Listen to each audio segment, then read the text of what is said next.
Narito ang 5 rason kung bakit ka kakaiba makitungo ang taong may autismo sa normal na tao.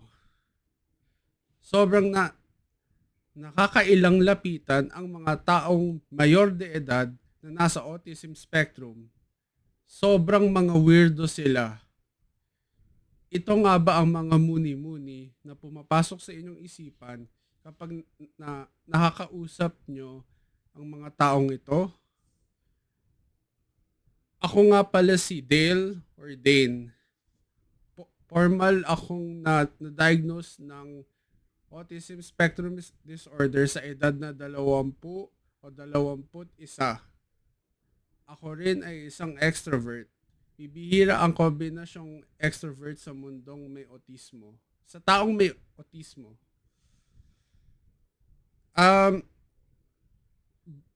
Bago tayo magsimula, kailangan natin ipaliwanag at ipaunawa ang konteksto sa lahat ng ito. At ito ang tinatawag sa Ingles na double empathy problem. So, ang sa madaling salita, ang isang imahe na pwede kong ibigay ay kunyari ang mga normal na tao ay nasa Earth, tapos kaming mga taong may autismo ay nasa planetang Uranus. Ang sobrang layo, 'di ba, ng distansya.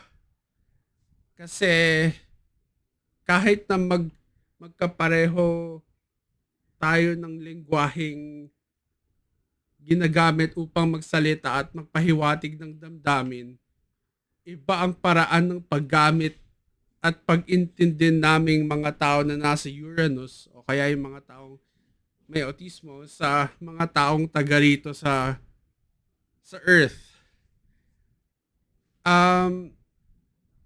Tsaka isa pa, kapag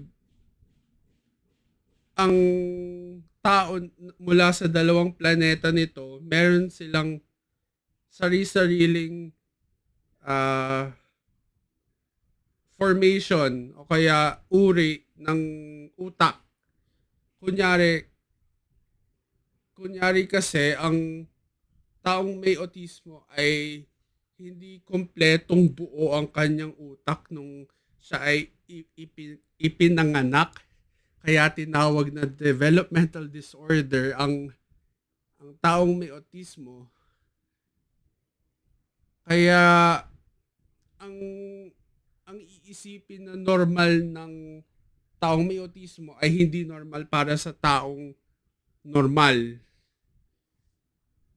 At dito nagdudulot nito ang mga masasamang epekto pagdating sa pakikisama at pakikipagkaibigan sa ibang tao na hindi mo kapamilya.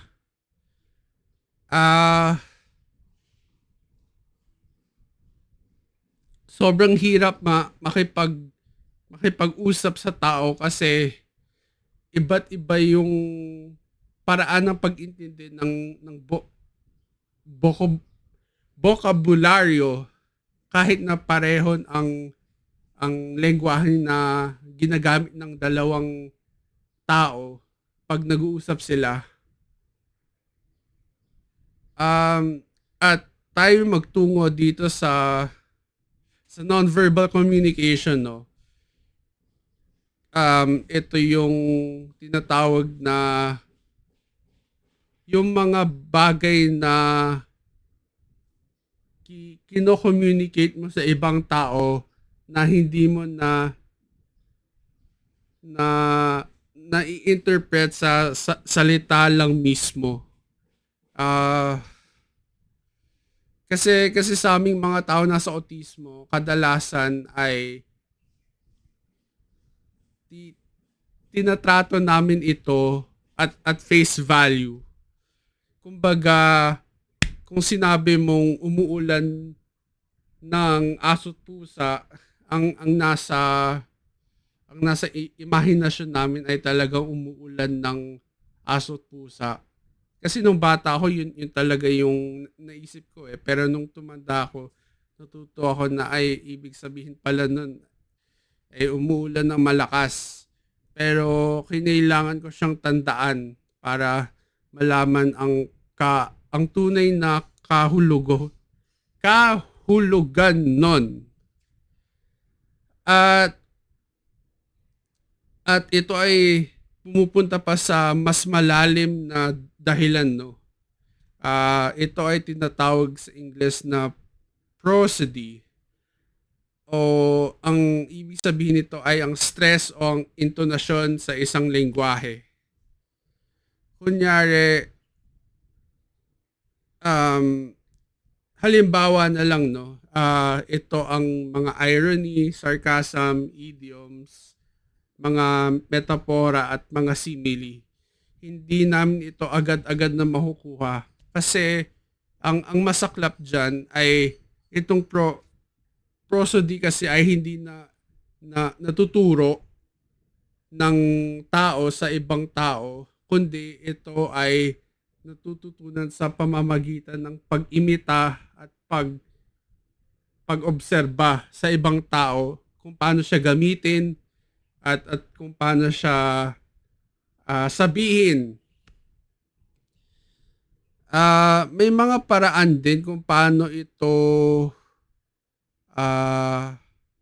improve, pero hindi siya agad-agaran na proseso. At kahit ngayon na matanda na ako, hindi hindi pa rin siya natural na dumadapo sa akin.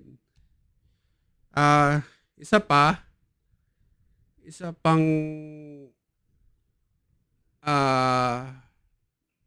isa pang subtopic nitong nonverbal communication is yung stuttering.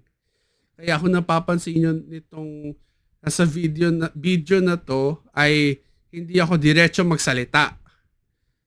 Ang stuttering kasi ay pwede mong hatiin sa tatlong kategorya. Una,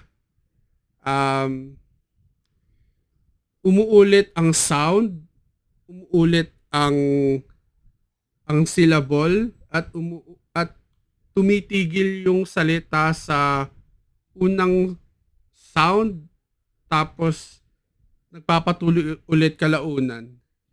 Okay, yung una, umuulit yung sound, ito yung kasi yung stuttering kasi lumabas na sa isip mo yung salita pero ayaw lang ilabas ng dila mo. So nagbabalik, ang umuulit na sound ay yung o tapos yung sa syllable naman, kunyari tabo. Tapos kung nag-i-stutter ako, sasabihin ko na tabo. Ayun. Nung ako ay nasa elementarya, ako ay pinaiyak ng guro ko nung ika-4 na baitang kasi hindi ako diretso magsalita nun. Sumasagot ako sa klase, tapos ayaw lumabas yung salita sa bibig ko, kaya pinatawag ako sa labas na sinermonan ako mag-isa. Tapos nung pagbalik ko ulit sa loob ng silid, pinagtatawanan ako ng mga klase ko. Kaya nung panahong iyon, sobrang lungkot ko, pero ngayon tinanggap ko na lang yung stuttering ko kasi kahit na gusto ko man siya tanggalin, kung ito na yung pagkatao ko, yun na yun.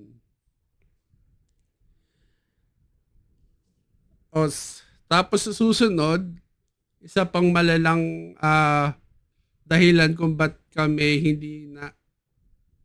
hindi kami naiintindihan bilang mga taong nasa autism spectrum ay ang pinaka hindi pag-intindi sa mga social cues.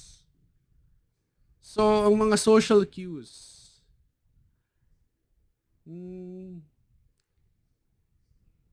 ang una diyan, yung madalas na sinasabi sa akin na hindi daw ako marunong rumespeto ng mas nakakatanda.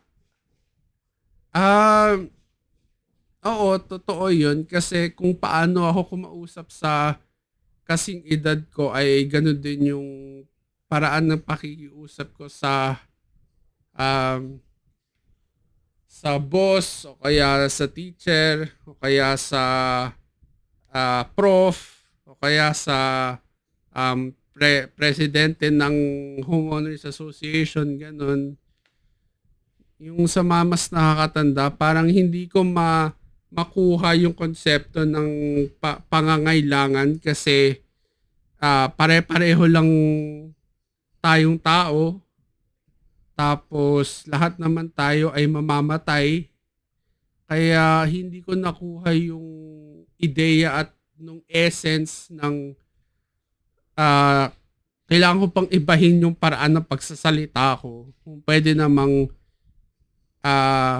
diretso tapos to the point, eh kung naintindihan naman ng kabila yung sasabihin ko, eh wala akong nakikitang problema doon. Kasi sa amin kasing mga taong nasa autism spectrum, kung magsalita kami, walang, I guess sa English, no, walang tact. Kumbaga hindi namin sinusugarcoat kung ano yung mga katotohanan o yung mga um, kung ano yung mga damdamin namin, pinapaliwanag namin yun ng walang kinukumot, no? Kung ano na yun, ano na yun. Kumbaga sa wala kaming filter. At ayun, hindi siya popular sa karamihan ng tao na aking na nakakasalamuha. Pero yun, pagdating sa mga prof ko at sa ibang mga mas matanda sa paligid ko, sila ay okay lang doon kasi hindi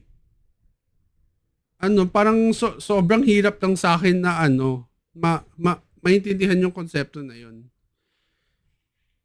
Tapos may may kwento ako para mas paliwanag ko to ng mas klaro.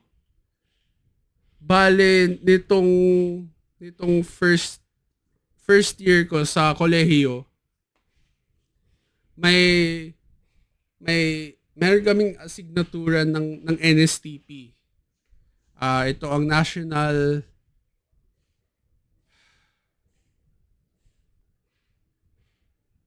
Ito ang National Service Training Program. Okay, so ang konteksto nito na nasa group chat lang kami sa Messenger.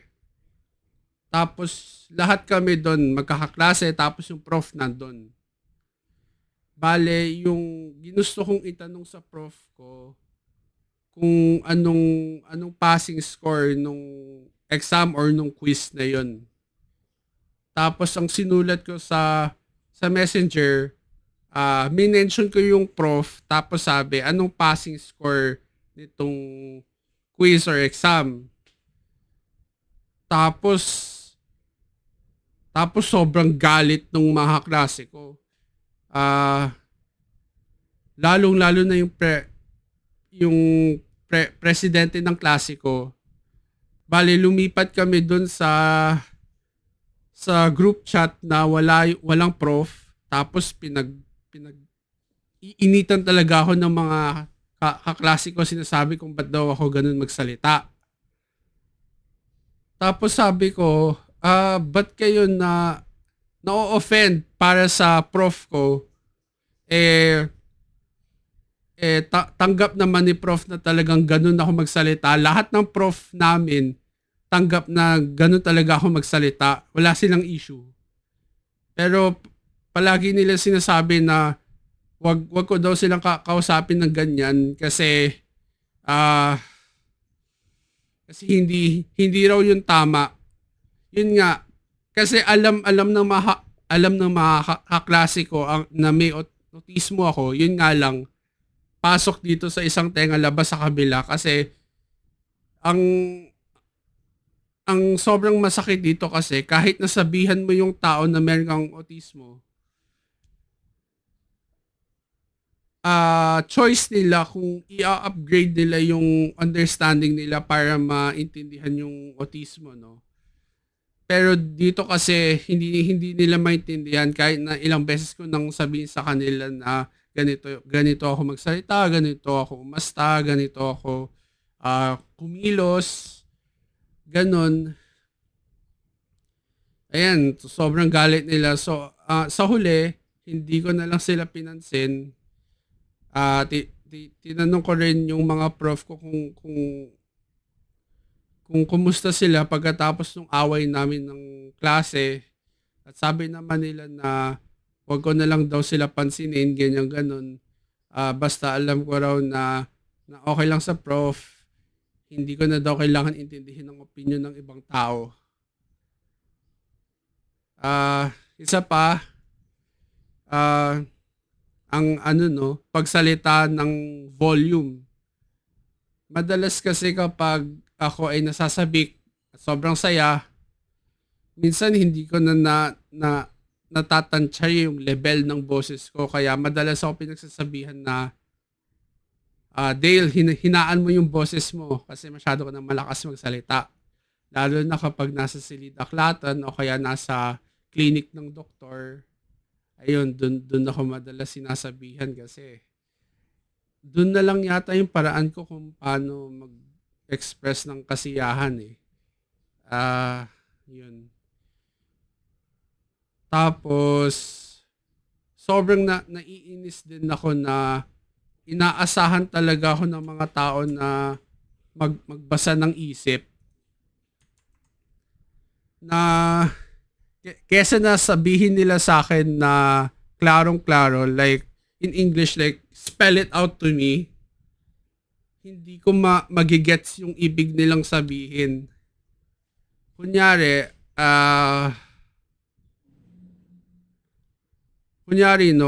kumakain ako ng masarap na ulam. Tapos may dumaan na kaklase o kaibigan na sinabi na, "Uy, Dale, ang sarap naman yung ulam mo ah." Tapos sabi ko, "Oo, sobrang sarap niya." Tapos yun pala na nakita ko na talagang tinitingnan niya yung ulam. Tapos parang nagugutom siya. Tapos ilalabas niya yung dila niya, yung panuro na ganon. Tapos ang naisip ko na tahimik lang ako. Tapos siya pa yung may ganang magalit na sasabihin na, "Oh, hindi mo ba ako bibigyan o hindi mo ba ako orderan?" Kasi ang problema kasi diyan, kapag hindi mo na lang sinabi sa akin na, "Uy, Dale, pahingi naman, o uy, Dale, orderan mo naman ako, bayaran ko na lang." Hindi ko siya maiisip talaga. Kasi hindi ako magaling magbasa ng ganong mga salita eh, na reading between the lines, ika nga. Especially pagdating sa sa Messenger, sa mga text chat, nako, sobrang lala niyan. May mga may mga panahon talaga na nawawalan ako ng kaibigan dahil hindi ko marunong intindihin kung ano talaga yung intensyon ng ibang tao sa pamamagitan ng kanilang mga salita sa text. At may may ka, may karanasan din ako dito na meron akong mga dating kaibigan, no, na nag-graduate na ngayon, pero nung panahon na yon sila ay nasa ika-12 baitang. Tapos ayun, magkasama kaming apat. Tapos ayun, nag-meltdown ako. Ayun. Sobrang galit ko, ganun.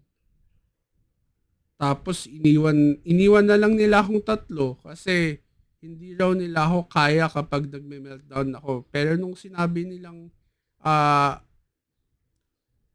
parang binalaan ko na sila na merong posibilidad na magbe-meltdown ako, tapos sabi nila, sige lang, hindi kita iiwan. Silang tatlo no nagsabi na hindi nila ako iiwan kahit na mag-meltdown ako. So, ayun, nagbuo yun ng matinding trauma sa akin.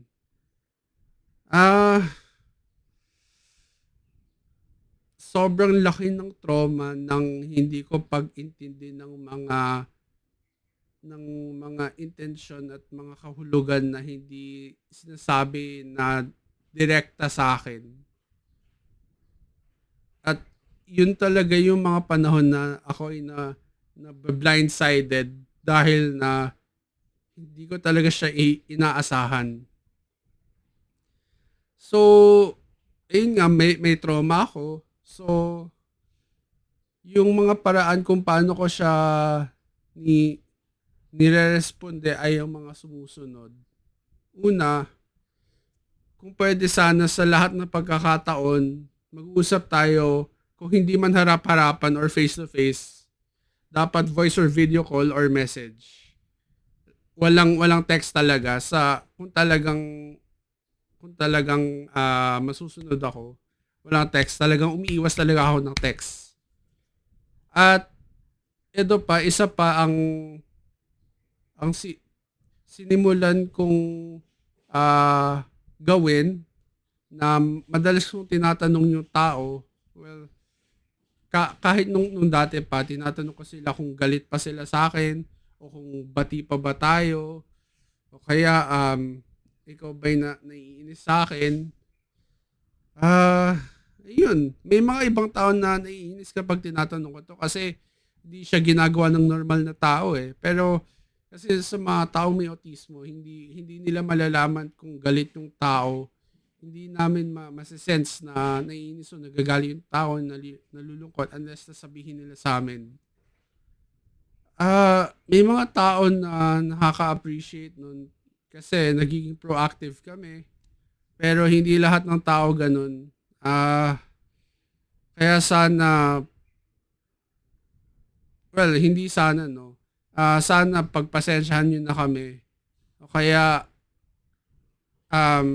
bigyan nyo lang kami ng panahon kasi hindi namin kayo kagaya mag-isip. At yun lang muna para sa ngayon. Salamat sa panonood. Para sa karagdagang kaalaman ukol sa sensory processing disorder na isa pang katangian ng autism spectrum disorder, naway pindutin itong video sa iyong tabing ngayon para puntahan. Yun lang, hanggang sa muli.